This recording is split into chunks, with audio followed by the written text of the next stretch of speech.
Salute Black Goose TV family. What's happening with it? Happy Sunday. Hopefully you guys are enjoying your Sunday as much as I am. But you know what I'm saying? I said, why not, man? I'm gonna go ahead and drop a couple videos for the Black Goose TV family. And the biggest reason behind that is because, one, yesterday, it was a big night of boxing, right? Me personally, I felt like we haven't had a big night of boxing like that in a while. And by a while, I might be a little bit over exaggerated with it. I'm such a big boxing head, and I'm so spoiled when it comes to boxing. I want something to happen every other week. You know what I'm saying? I want something to happen, every month type shit.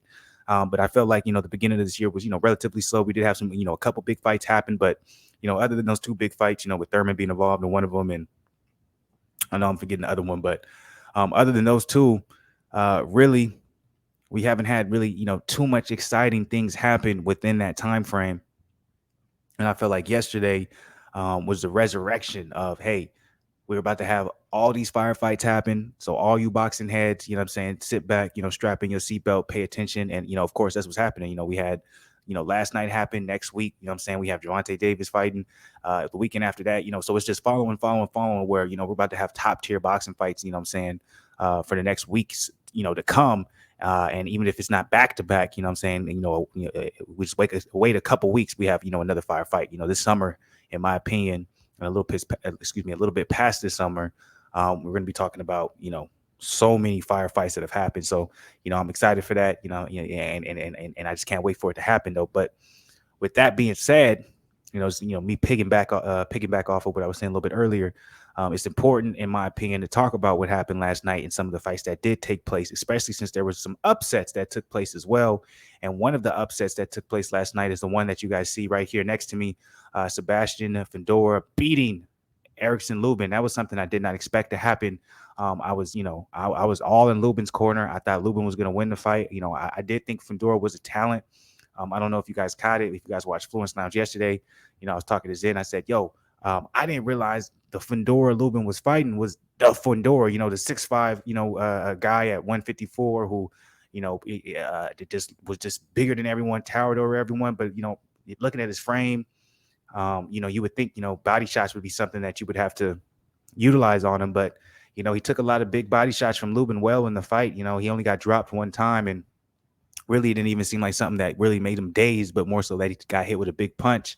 And he realized he needed to go ahead and take a knee and, regather himself, like a smart veteran move in a sense, even though he's not a veteran. So, to me, it was a surprise, man, because Lubin was someone that I thought was going to be the next big thing in the 154. Like, yeah, he had that loss to Jermell Charlo, but I felt like he just fought Jermell Charlo at such an early age. I didn't really count it against his record, if that makes sense. You know what I'm saying? I thought if he had another chance at Charlo, it would be a different story. But I was shocked when it came to this fight. What do you guys think, Black Goose TV family? We got shocked as I was, or maybe I'm overhyping, but I did not expect Fundora to do what he did against Lubin. It was a phenomenal performance by Fundora, and when it comes to Lubin, it's kind of like, where do you go from here? Because you have such a phenomenal performance against Rosario, someone who everyone touted as being a problem at the 154 division, even after Jermell Charlo beat him. But just what he did to Julian Williams. And then Lubin does what he did to Rosario, almost beat him in just as impressive fashion as Jermell. Excuse me. Then you go against a guy in Fundora who, everyone's seen as, a prospect, a talented prospect, but at the same time, they weren't sure how talented he was to do what he did to Lubin. It's almost like, man, where's the ceiling at with Fundora? Like, does Fundora even have a ceiling? Like, how great can this 6'4", 6'5", 154 pounder be? That's now where I'm at when it comes to that particular question. So when I see this this headline or this article where it says Sebastian Towering Inferno Fundora wants Jermell Charlo next, or in my mind, I'm saying he wants the winner of Jermell versus Brian Castano, because you can't ask for Jermell Charlo when you know he's going to fight Castano. Obviously, you want to go for the belt, so you want the winner of that fight. So I like seeing what Fundora did. He's a problem. Like, honestly, he's a problem for anyone at 154 to do. The 6'5".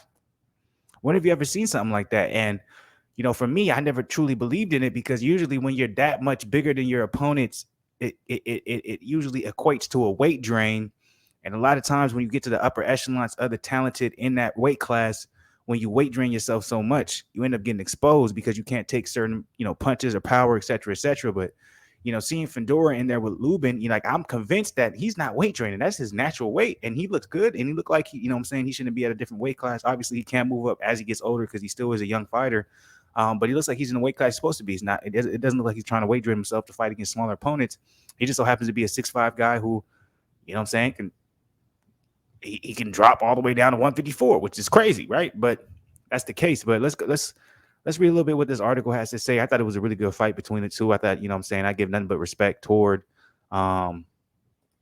you know, Lubin when it came to this particular fight. I give nothing but respect toward, you know, Fundora when it came to, you know, this particular fight. Like, I'll never question either one of them when it comes to this period. You know, it's nothing but love. So let's see what's going on here. Sebastian Taran in front of Fundora, now once unified 154 champion Jermell Charlo next after beating Erickson the Hammer Lubin by 9th round stoppage last Saturday, or this past Saturday, which was yesterday. Let's see what he has to say, though. I like to look at the quote more so than the actual article being there. But anyways, here what he said. Charlo has 3 of the belts right now. For him to win this, it's not easily happening, but it's the only one that's going, but it's the one that's going to happen. And if we could go ahead and take it all from him, that would be great. I feel like we get the job done with him too. He's another fighter that likes to bang and trust his power. Just like him, we trust our power too, but I just think we're stronger. And then he said, hell yeah, I trust my chin. Yes, you don't want to get hit as much as possible because you want to, win the fight, obviously.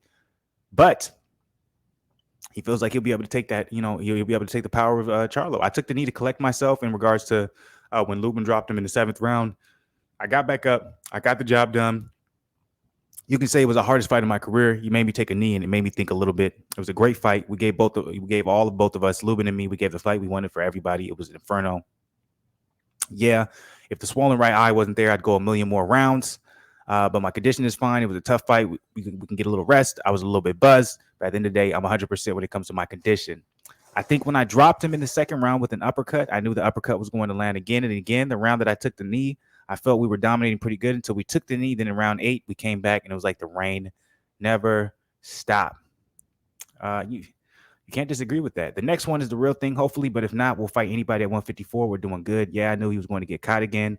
Either he was going to get caught again or the corner was going to stop it because I took a step back and I saw his face. His face was a little too swollen, and his face was bad swollen. There's no way we can see out of his eyes. You know how he says he won 6 fights in a row. I know he's been thinking about how people make fun of his chin and all that. He's a tough fighter, and he's worked on that. I just know I hit hard, too. I didn't think this fight was going to go the distance, and we got the job done. When I dropped him in round 2, it was at the end of the round. Literally, when they finished the count, the round was over.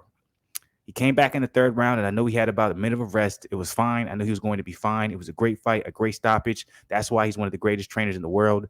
This is coming from Leonard Ellaby. Fundora, he's a volume puncher. He's a sharp puncher. Again, he's a terrific fighter. He's going to be hard to beat. Got to get in those fights against Jermell Charlo and Brian Castano. He's going to get the opportunities. Great for boxing fans. So that's the overall kind of analyst and summary of the whole situation of what Fundora thought about it, what Leonard Ellaby thought about it. Obviously, we don't have a statement from Lubin yet because he was in a lot of pain, a lot of things that he had to get taken care of. But I'm be interested to see how Lubin responds to this. But with that being said, what do you guys think is next for Sebastian Fundora? Obviously, he's someone now that we have to put on the radar when it comes to the 154 division.